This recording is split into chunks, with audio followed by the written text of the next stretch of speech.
Hello and welcome to the Columbia Daily Tribune's Courtside View basketball webcast. This is Tribune sports editor Joe Walljasper along with Tribune basketball beat writer Steve Walentic. Steve, Missouri comes off a difficult week. Finished off by losing at Mississippi. It's like one of their sort of typical games where a slow start, furious comeback, but not quite good enough. Now they're really behind the eight ball. So in the aftermath of that game, I thought some interesting comments started that sort of maybe showed a few signs of frustration.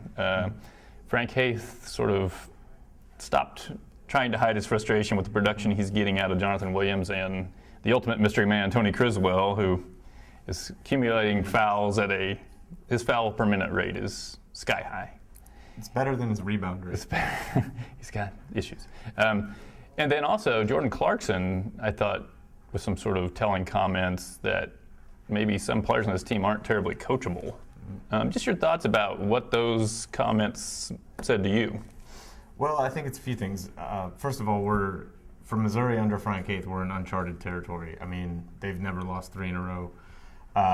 So you lose 3 straight games, especially conference games, especially games where you really had an opportunity to put yourself on the map a little bit when it comes to the NCAA tournament selection process. You're going to get frustrated, so I think that's part of it. With Jordan's comments, I don't see him as a guy who's just on his own going to go call out teammates. Mm-hmm. So I kind of felt like listening to what he was saying to us. Maybe Frank Haith was behind him pulling the strings. I mean, I certainly think that was the message conveyed to the team in the locker room. That's my sense of the situation. The other thing with this team is, I mean, you can speak to this. I don't remember a Missouri team that's had this sort of natural divide between the backcourt and the front court, where the guards tend to play well almost every night, and it's just a question. I don't think Missouri's ever had a front court this bad, so there probably has never been that divide. So I mean, and then you add to that the guards, especially Jabari and Jordan are playing at really kind of historic levels. So I think because of that, that's a situation that's, I guess, more susceptible to see some of that frustration start to build. And again, I don't think this was a complete, Jordan, spouting his mouth off. I think that obviously Frank Haith has not yet figured out a way to get more production out of his front court. I think after a 3-game losing streak, he's trying everything. And you see, them look like they're splintering a little bit. And I certainly, if they continue to lose games, I do think more and more of that frustration is going to be there. It's going to be more and more genuine, and you really could start to see a fractured roster. I think in the case of Tony Criswell, with Frank Haith's comments, it's almost getting to seem like he's a senior. He doesn't have much time left, and it just has not worked at all this year. I mean, he's just sort of a ghost of the player he was last year. And I guess maybe a decision has to be made of what are we gaining from running him out there and letting him foul 4 times in 2 minutes and then sit down. I mean, maybe those minutes would be better spent elsewhere. But in the case of Johnathan Williams, certainly not a lost cause. I mean, he's a freshman who had looked really promising in the beginning of the year, but I really feel like early in the SEC season when he got a few shots stuffed back in his face, he got a little cautious or maybe lost some confidence. And so, I don't know, when I look at his body language on the court now, he seems like he's maybe a little mopey, and I just wonder if Frank Haith thinks the approach maybe is to rattle his cage a little bit. He's a kind of a sweetheart of a kid, and everybody likes him, but maybe see if he maybe would respond to a little more of the, we got to have more out of you here. His biggest issue of late has been just an overall lack of aggressiveness, I think, and as you mentioned, the block shots that happen so often early in the season and continue to happen. Yeah, I mean he took 2 shots the other day, both of them were blocked, and he had a 3rd shot attempt that resulted in a jump ball. Those things are a lack of aggressiveness. I think he's gotten into foul trouble the last couple of games, and that's made him back off a little bit more to where he's not rebounded the ball the last 3 games like he did. Just 2 weeks ago at Arkansas, where he was 1 for 8 from the field, but at least he gave them 12 rebounds and 3 blocks and was a presence on the floor. He's not been a presence the last week and a half, and I think you're right. They're trying to figure out some way to get that aggressiveness back before this becomes a lost season. Yeah, I mean, I think maybe they just like him to play mad and see how that works for him. He's not. I don't think it's his natural tendency to play mad, but he might give it a shot. I would like to see him mad. I mean, it's hard to picture that, because he is, as you said, he's a really polite, pleasant kid, and I don't know if you can force somebody to play that way or not, and I think that's going to be interesting to see. They did get a little more productivity out of Ryan Rosberg, who has had his moments. I mean, some of this is we're sort of grading people on the curve here, but he has had some decent games. And then Torren Jones, who at least in the first half did a few things. He looked like he's a kid that you can see some athleticism there. He's just pretty raw, doesn't have great hands or anything like that. Do you foresee Torren Jones, maybe his role expanding a bit as you might see it lessening for Criswell or Johnathan Williams? I certainly think it should. I mean, this is a team that hasn't been able to finish inside.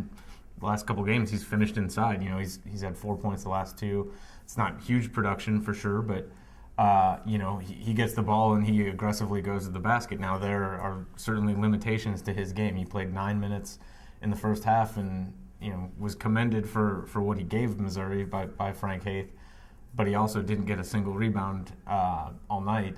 I think there are instances where defensively you notice he gets lost a little bit, gets in the wrong position, isn't ready to help the way that they need him to.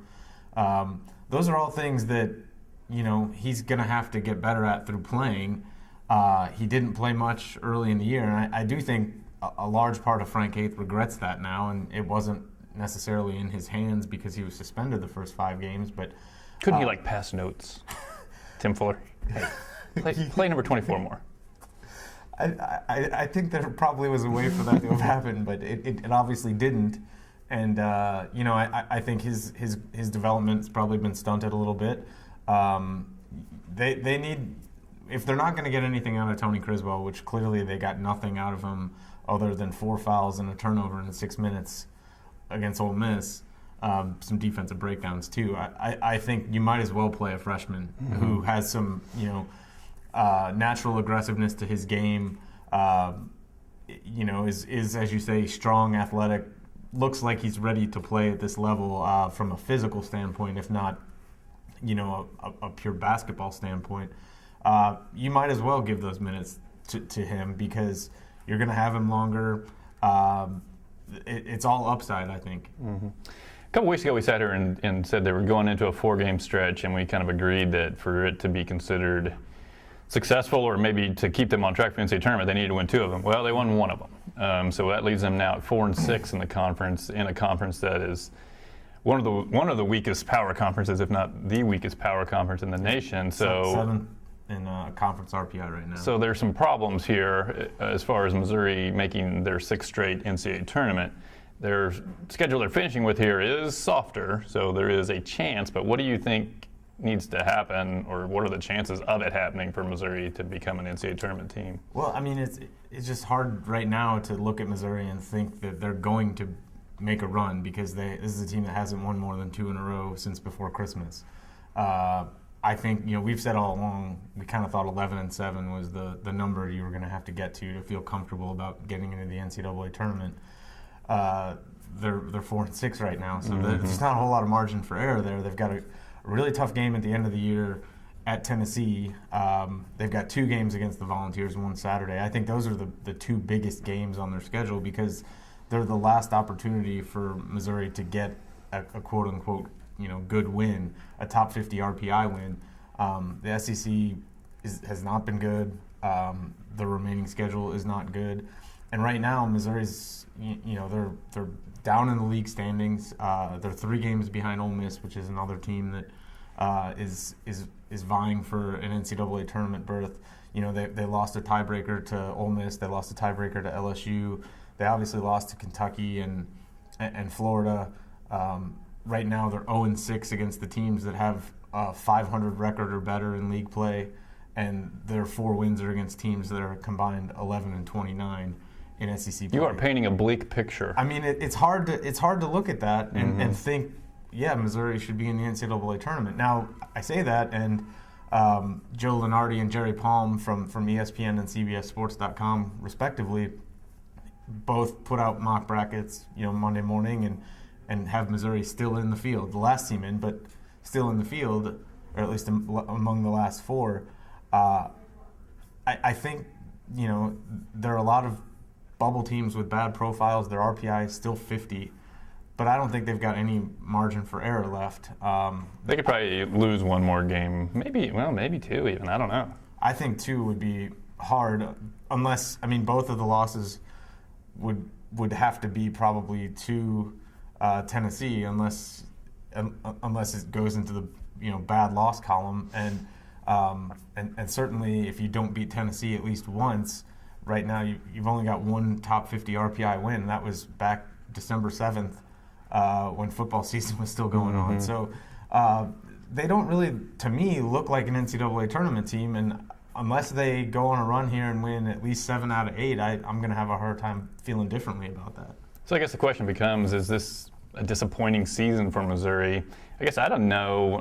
When this season started, I didn't go in thinking they were a for sure NCAA tournament team. That was before Jabari Brown exploded. He's way better than I thought he was going to be. But I think the one thing that has been disappointing to me about Missouri is their defense. And it's not a new thing. Their defense has been bad the previous 2 years also. But I think they are of the size, shape, and athleticism to where they should not struggle on defense, and they have, and it's killed them.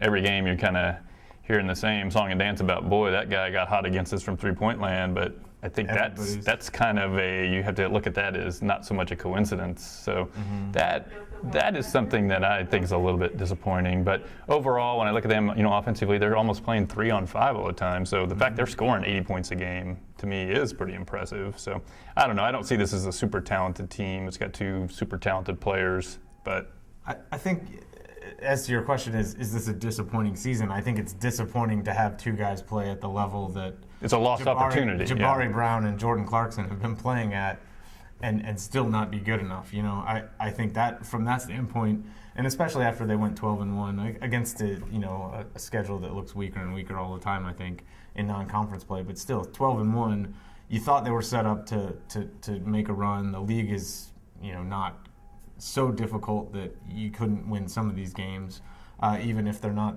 I certainly think we'd agree this is the least talented Missouri team in the last, 4 or 5 years. That said, those things make it disappointing. But you're right, they are not a great team as presently constructed, and so I don't think they had some sort of birthright to be an NCAA tournament team. All right, well, thanks for joining us this week. Join us again next week. We will discuss that Arkansas and Tennessee game and look forward to the rest of the SEC schedule.